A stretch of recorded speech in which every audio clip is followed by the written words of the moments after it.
நம்ம நருட்டோ சீரியஸ்லயே மாசான நிக் நேம்ஸ் வச்சு 5 கிரேட் நேஷன்ஸையுமே கலங்க விட்ட ஒரு டாப் 10 ஷினோபிஸோட மாசான நிக் நேம்ஸ் பத்தி தான் இந்த வீடியோல பார்க்க போறோம். 10வது இடத்துல the demon of the hidden mist அப்படின்னு அழைக்கப்படுற நம்ம ஜாபூசா மோமோச்சி தான் இருக்காரு. நம்ம ஜாபூசா இதுக்காக எல்லாருமே the demon of the hidden mist அப்படின்னு சொல்லி கூப்பிடுறாங்க. அப்படின்னு சொல்லி பாத்தீங்கன்னா மிஸ்ட் வில்லேஜ்ல ஒன் ஆஃப் த பவர்ஃபுல்லான ஒரு மெம்பர் தான் நம்ம ஜாபூசா. அப்படியாப்பட்ட நம்ம ஜாபூசா கெனினா இருக்கும் போது அவர் கூட இருக்கிற டீம்மேட்ஸவே கொண்டிருப்பாரு. அதுவும் 1 இல்ல 2 இல்ல 100 ஸ்டூடெண்ட்ஸை கில் பண்ணிருப்பாரு நம்ம ஜாபூசா. அப்படிதான் இந்த demon of the hidden mist அப்படிங்கிற பேரை சொந்தமாக்குறத தாண்டி 7 நிஞ்சா ஸ்வொர்ட்ஸ்மேன்ஸ்லயே ஒன் ஆஃப் த பவர்ஃபுல்லான மெம்பரா இருந்திருப்பாரு நம்ம ஜாபூசா மோமோச்சி. அடுத்த 9வது இடத்துல த பாடி பிளிக்கர் அப்படின்னு அழைக்கப்படுற நம்ம ஷிசுயி உச்சியா தான் இருக்காரு. நம்ம ஷிசுய த பாடி பிளிக்கர் மட்டும் இல்ல த டெலபோர்டர் அப்படின்னு சொல்லி அழைக்கப்படுவாங்க.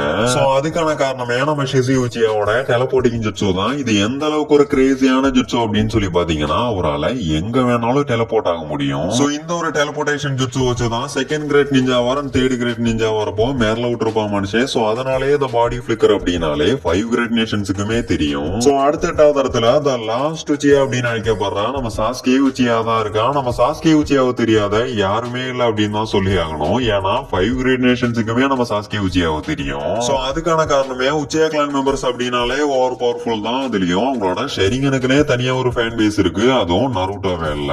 சோ அப்படி இருக்கும் போதுதான் நம்ம இட்டாச்சியா நோபிட்டோ இவங்க 2 பேருமே ஒன்னா சேர்ந்து ஒரே நைட்ல உச்சியா கிளான் மெம்பர்ஸவே அழிச்சிருப்பாங்க. அதுல பாக்கி இருந்த ஒரே ஒரு ஆள் அப்படின்னா அது நம்ம சாஸ்கே உச்சியா மட்டும்தான். சோ அதனாலதான் நருட்டோ கிளாசிக் அப்போ த லாஸ்ட் உச்சியா அப்படின்னு சொல்லி ஓவர் பில்டப் கொடுத்து காமிச்சிருப்பாங்க நம்ம சாஸ்கேவை சுனின் எக்ஸாம் அப்போ. அடுத்த 7வது இடத்துல the green beast of the leaf அழைக்கப்படுறா நம்ம மைட் காய் தான் இருக்காரு. நம்ம மைட் காய நம்ம கிரீன் பீஸ்ட் அப்படின்னு சொல்லி கூப்பிட்டதை விட அவரை green beast of the leaf அப்படின்னு சொல்லி கூப்பிட்டதுதான் அதிகம். ஏன்னா நம்ம மைட் காய கிரீன் பீஸ்ட் அப்படின்னு சொன்னா யாருக்குமே அந்த அளவுக்கு தெரிஞ்சிருக்காது. பட் மைட் காய் அப்படின்னு சொன்னாலே போதும் ஏகப்பட்ட வேத்துக்கு தெரிஞ்சிருக்கும். சோ அதுக்கு ஒரு எக்ஸாம்பிள் தான் அக்கோட்சிக்கு மெம்பர்ஸ் எல்லாமே லீஃப் வில்லேஜுக்குள்ள வர ட்ரை பண்ணும்போது நம்ம இட்டாச்சியே அக்கோட்சிக்கு மெம்பர்ஸுக்கே ஒரு வார்னிங் கொடுத்திருப்பாரு. நீங்க லீஃப் வில்லேஜ்ல இருக்கிற யார்கிட்ட வேணாலும் ஒம்போவீங்க, ஒன்னும் பிரச்சனை இல்ல. ஆனா அங்க மைட் காய் அப்படிங்கிற ஒருத்தர் இருக்கான். அவன்கிட்ட மட்டும் நீங்க எந்த ஒரு பிரச்சனையுமே வச்சுக்காதீங்க. அப்படி பிரச்சனை பண்ணீங்க அப்படின்னா நீங்க பிரச்சனை பண்ணது மட்டும் தான் உங்களுக்கு ஞாபகம் இருக்கும் அப்படிங்கிற மாதிரி நம்ம இட்டாச்சியே அக்கோட்சிக்கு மெம்பர்ஸுக்கே ஒரு வார்னிங் கொடுத்திருப்பாரு. சோ இதுல என்ன ஒரு கொடுமையான விஷயம் அப்படின்னா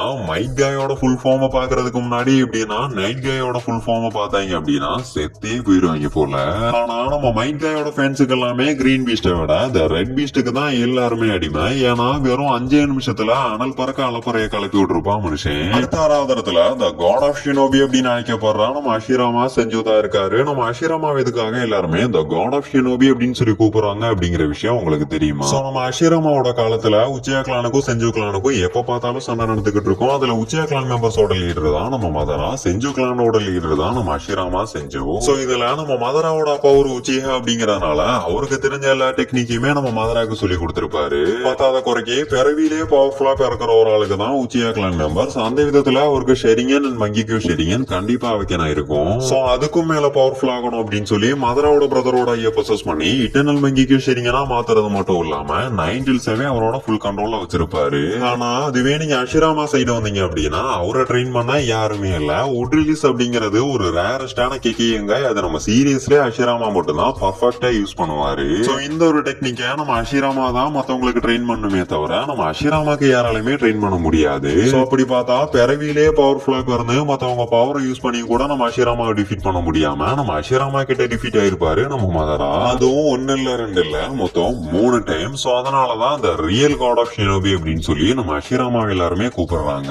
சோ இப்போ ஒரு சிலர்லாம் சொல்லுவீங்க நம்ம அஷிராமா அசுராவோட மறுபிறவி. சோ அதனாலதான் ஒரு ஆளை உட்ரிலிஸ் யூஸ் பண்ண முடியுது, அந்த அளவுக்கு பவர்ஃபுல்லாவும் இருக்க முடியுது அப்படின்னு சொல்லுவீங்க. சோ அப்படி பார்த்தா நம்ம மதரா கூட தான் இந்திராவோட மறுபிறவி. அது யாருமே மறந்துடக்கூடாது. சோ அடுத்த 5வது இடத்துல the hero of the hidden leaf அப்படின்னு அழைக்கப்படுறா நம்ம நருட்டோ உசுமாக்கி தான் இருக்கா. நம்ம நருட்டோ எப்படி the hero of the hidden leaf ஆனா அப்படிங்கிற விஷயம் பெயின் ஆர்க் பார்த்தா நம்ம எல்லாத்துக்குமே தெரியும். சோ என்னதான் நம்ம நருட்டோ சீரியஸ்ல ஏகப்பட்ட ஆர்க்லாம் வந்து போனாலும் கூட இந்த பெயின் ஆர்க் அப்படிங்கிறது யாராலையுமே மறக்க முடியாத ஒரு ஆர்க், ஒன் ஆஃப் த கிரேட்டஸ்டான ஆர்க் அப்படின்னு தான் சொல்லி ஆகணும். சோ அதுக்கான காரணமே ஹீரோ மட்டும் மாசா காமிக்கிற இந்த இடத்துல ஹீரோ விட வில்லன மரண மாசா காமிச்சு விட்டுருப்பாங்க.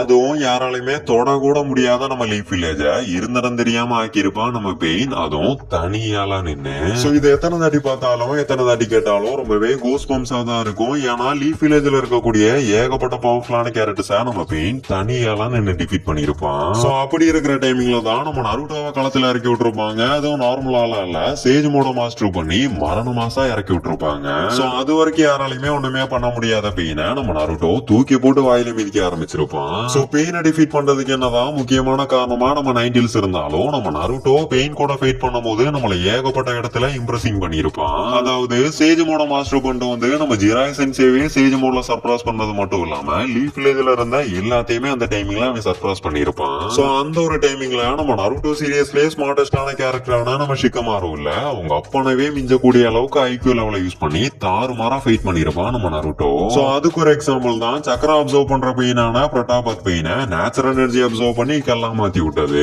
அசின் சிரிக்கிற மாதிரியே டிரான்ஸ்பர்மேஷன் ஆகி போய் ஒரு பெயினோட சோழிய முடிச்சது, ஒரு பெயினை டோடோட வௌத்துக்குள்ள வச்சு செஞ்சது அப்படி இப்படின்னு சொல்லி ஏகப்பட்ட சம்பவத்தை செஞ்சு விட்டுருப்பான் நம்ம நருட்டோ. சோ இப்படி சொன்னா சொல்லிக்கிட்டே போலாம், மீதி யாரையுமே சொல்ல முடியாது. சோ அதனாலதான் நம்ம நருட்டோவை the hero of the hidden leaf அப்படின்னு சொல்லி எல்லாத்துக்குமே தெரிஞ்சிருக்கு. அடுத்த 4வது இடத்துல த டோட் மாடர்ன் சேஜ்னு அழைக்கப்படுற நம்ம மாஸ்டர் ஜிராய் தான் இருக்காரு. நம்ம ஜிராய் சென்சேவை த டோட் சேஜ்னு கூப்பிடுறதை விட த காட்ஸ் மேக்கர் அப்படின்னு சொல்லி கூப்பிடலாம். சோ அதுக்கான காரணத்தை நான் சொல்லிதான் தெரியணும் அப்படிங்கிற அவசியம் இல்ல. ஏன்னா நம்ம ஜிராய் சென்சேவை நம்பி வர எல்லாத்தையுமே அவரை விட ஓவர் போரா மாத்தி விட்டுருப்பாரு. அதை நம்ம சீரியஸ்லயே பாத்திருப்போம். சோ அதை தாண்டி லெஜெண்டரி சானின்ஸ்லயே one of the powerful and ஸ்மார்ட்டஸ்டான லெஜெண்டரி சானின் அப்படின்னா அதுவுமே நம்ம ஜிராய் சென்சே தான். சோ அதுக்கும் மேல சொல்லணும் அப்படின்னா ஒரு ஆணழகே புத்திசாலி பணக்காரன் ஒரு நல்ல மனுஷன். சோ இதை தாண்டி ஒரு மனுஷனுக்கு வேற என்னதாங்க வேணும்? சோ இனி நம்ம கிஷிமோட்டோவே நினைச்சாலும் கூட இந்த மாதிரியான ஒரு கேரக்டரை திருப்பி கொண்டு வர முடியாது. அது நம்ம கிஷிமோட்டோக்கே தெரியும். அடுத்த 3வது இடத்துல the white fang of the leaf அப்படின்னு அழைக்கப்படுற நம்ம சாக்குமோ ஹாட்டிகே தான் இருக்காரு. நம்ம சாக்குமோ என்னதான் அந்த அளவுக்கு யாருமே பார்த்ததில்லை அப்படின்னாலும் அவரோட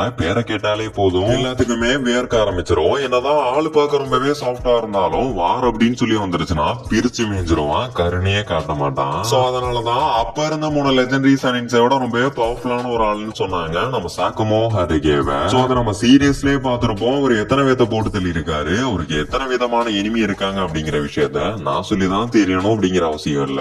அடுத்த 2வது இடத்துல த காபி நிஞ்சா ககாஷி ஹாட்டிகே தான் இருக்காரு. நம்ம ககாஷியை தெரியாத யாருமே இல்ல அப்படின்னு தான் சொல்லி ஆகணும். நருட்டோ வேலை மட்டும் இல்ல, ரியல் வேலையே நம்ம ககாஷியை தெரியாத யாருமே இல்ல. ஏன் நருட்டோன்னு இல்ல, அனிமே பார்க்காதவனுக்கு கூட ககாஷி ஹாட்டிகே யாரு அப்படின்னு சொல்லி தெரியும்னா பாத்துக்கங்க. அந்த அளவுக்கு தலைமை ஒரு வேர்ல்டு வைடான ஃபேமஸ் தான். சோ அதுக்கு தகுந்த மாதிரி நம்ம ககாஷிய நருட்டோ சீரியஸ்ல பயங்கரமா இல்ல பயங்கரமா தான் காமிச்சிருப்பாங்க. ஏன்னா உச்சியா கிளான் மெம்பர்ஸே பொறாமப்படுற அளவுக்கு உச்சியா கிளான் மெம்பர்ஸாலே முடியாத ஒரு பேரை தான் நம்ம ககாஷி அந்த இடத்துல சம்பாதிச்சிருப்பாரு. The Kakashi of the Sharingan. Copy ninja ககாஷியை தெரியாதவங்களுக்கு ககாஷியோட லைட்னிங் பிளேட் அண்ட் ஷெரிங்கனைய பார்த்தாலே போதும் ஆய் போகாதவன் கூட அறக்க பறக்க அலறி அடிச்சு போயிருவான். சோ அதுக்கு ஒரு எக்ஸாம்பிள் தான் நம்ம எல்லாருமே பார்த்த ஒரு எபிசோடான Kakashi versus Kakuzu and Hidan. So இந்த ஒரு எபிசோட நீங்க எல்லாருமே பார்த்திருப்பீங்க அப்படின்னு சொல்லி நம்புறேன். அந்த ஒரு ஃபைட்ல வெறும் சிங்கிள் குனாயை வச்சுக்கிட்டு தான் 2 பேத்து கூடயுமே நம்ம ககாஷி ஃபைட் பண்ணிருப்பாரு. சோ இதுல நம்ம நோட் பண்ண வேண்டிய ஒரு விஷயம் என்னன்னா நம்ம ககாஷி மட்டும் இல்ல அப்படின்னா டீம் மாசமாக்கு எப்பயோ சங்குதான், அதை நம்ம மறந்துடக்கூடாது. சோ அது மட்டும் இல்ல நம்ம ககாஷியோட இன்டெலிஜென்ட் அண்ட் ஃபைட்டிங் ஸ்டைலையும் நீங்க ஞாபகம் வச்சுக்கிட்டா கொஞ்சம் நல்லா இருக்கும். சோ இதை தாண்டி சொல்லணும் அப்படின்னா சொல்லிக்கிட்டே போலாம். ஏன்னா நருட்டோ சீரியஸ்லயே ஆல் இன் ஒன்னான ஒரு கேரக்டர் தான் நம்ம ககாஷி ஹாட்டிகே. சோ எதுக்கு ப்ரோ ககாஷிக்கு செகண்ட் பிளேஸ் கொடுத்த அப்படின்னு சொல்லி யாருமே வந்து கமெண்ட் பண்ண வேணாம். ஏன்னா நம்ம போட்ட எல்லா வீடியோலயுமே நம்ம ககாஷிக்கு தான் மேக்ஸிமம் எல்லா இடத்துலயுமே ஃபர்ஸ்ட் பிளேஸ் நான் போட்டிருக்கேன். சோ அதுவும் நான் நியாயமா தான் போடுவேனே தவிர என் இஷ்டத்துக்கு நான் எப்பயுமே ஆர்டர் லிஸ்ட் போட்டதே கிடையாது. சோ அதனால யாருமே தப்பா எடுத்துக்க வேணாம். சோ ஃபைனலா நம்பர் 1ல இந்த yellow flash of the leaf ஆனா நம்ம மினாட்டோ நமிகாசே தான் இருக்காரு. நம்ம மினாட்டோ பத்தி சிம்பிளா சொல்லணும் அப்படின்னா அவனை என்னதான் யாருமே அந்த அளவுக்கு பார்த்தது இல்ல அப்படின்னாலும் அவனோட பேரை கேட்டாலே போதும் இந்த ஊரலகத்துக்கே தெரியும் எனிமீஸ் எல்லாமே துண்ட காணா துணிய காணான்னு சொல்லிட்டு ஓடிடுவாங்க. சோ அதை நம்ம தேர்ட் கிரேட் நிஞ்சா வரப்பயே பாத்துருப்போம். நீங்க எவங்கிட்ட வேணாலும் போய் மல்லம் கட்டுங்க, ஒன்னும் பிரச்சனை இல்ல. ஆனா அங்க எல்லோ பிளாஷ் அப்படிங்கிற ஒருத்தர் இருக்கான், அவன் கிட்டக்க கூட போயிடாதீங்க, பார்த்தோன்னே தெரிச்சிருங்க. இல்ல அப்படின்னா உயிருக்கு உத்தரவாதம் தர முடியாது அப்படின்னு சொல்லி ஒரு அலர்ட் வார்னிங் கொடுத்த ஒரு டேஞ்சரான ஷினோபி தான் இந்த yellow flash of the hidden leaf. So அதுக்கு தகுந்த மாதிரி நம்ம தலைவனை எப்ப காமிச்சாலும் தக்காளி தாறுமாறா தான் காமிச்சிருப்பாங்க. சோ இந்த வீடியோல தான் கைஸ், இந்த வீடியோல உங்களுக்கு பிடிச்ச நிறைய கேரக்டரை நான் மிஸ் பண்ணிருக்கேன். சோ வேணும்னே தான் மிஸ் பண்ணிருக்கேன். ஏன்னா பார்ட் 2 வீடியோ போடணும் இல்லையா? சோ அதுக்கப்புறம் ஏன்டா வீடியோ போட இவ்வளவு லேட் பண்ற அப்படின்னு சொல்லி கேட்டீங்கன்னா எல்லா வேலையுமே நான் தான் பண்ணி ஆகணும். முக்கியமா என்னோட போன் சரியில்லை. சோ அது மட்டும் இல்ல மத்தவங்கள மாதிரி மைக் யூஸ் பண்ணி நான் இது வரைக்கும் வாய்ஸ் கொடுத்ததே இல்ல. அதனாலயே என்னோட ரூம்ல உட்காந்து கத்தி கத்தி ஊரலகத்துக்கே கேட்க வைக்கணும். அதனால தொண்டை வலி ஏற்படுறது மட்டும் இல்லாம மண்டை வலியும் ஏற்படும். சோ அதனாலயே வாய்ஸ் கொடுக்க 2 நாள், எடிட்டிங் 1 நாள் அப்படின்னு சொல்லி மொத்தம் 3 நாள் உட்காந்தாதான் ஒரு ஃபுல் வீடியோவே உங்களுக்கு அப்லோட் பண்ண முடியும். சரி அப்படி நம்ம அப்லோட் பண்ணாலும் கூட நம்ம எதிர்பார்த்த அளவுக்கு ரீச் போகுமா? அதுதான் இல்ல. அதை மத்தவங்க தூக்கி போட்டு போட்டு அவனுக்கு அதிகமா ரீச் வாங்கிட்டு போயிடுவான். அதுதான் கொஞ்சம் கஷ்டமான விஷயமே. பட் இருந்தாலும் எதுக்காக வீடியோ போடுறேன் அப்படின்னா அது நீங்க கொடுக்குற லெமன் சப்போர்ட்டுக்காக மட்டும்தான். ஓகே, இந்த வீடியோல நான் ஏதாச்சும் ஒன்று 2 விஷயங்களை மிஸ் பண்ணிருக்கலாம், ஏதாச்சும் ஒன்று 2 விஷயங்களை தப்பா கூட சொல்லியிருக்கலாம். அது என்ன அப்படிங்கறத கமெண்ட்ல சொல்லுங்க. கண்டிப்பா நெக்ஸ்ட் வீடியோல அதை நான் திருத்திக்கிறேன். சோ இந்த வீடியோவை மேக்ஸிமம் உங்க ஃப்ரெண்ட்ஸுக்கு எல்லாமே ஷேர் பண்ணி சப்போர்ட் பண்ணுங்க. ரொம்பவே ஹார்ட் ஒர்க் போட்டிருக்கேன், அதனாலயே ஒரு லைக் அண்ட் சப்ஸ்கிரைப் மட்டும் பண்ணிருங்க. சோ இதே மாதிரி ஒரு கிரேசியான வீடியோல நெக்ஸ்ட் மீட் பண்ணலாம். Bye guys.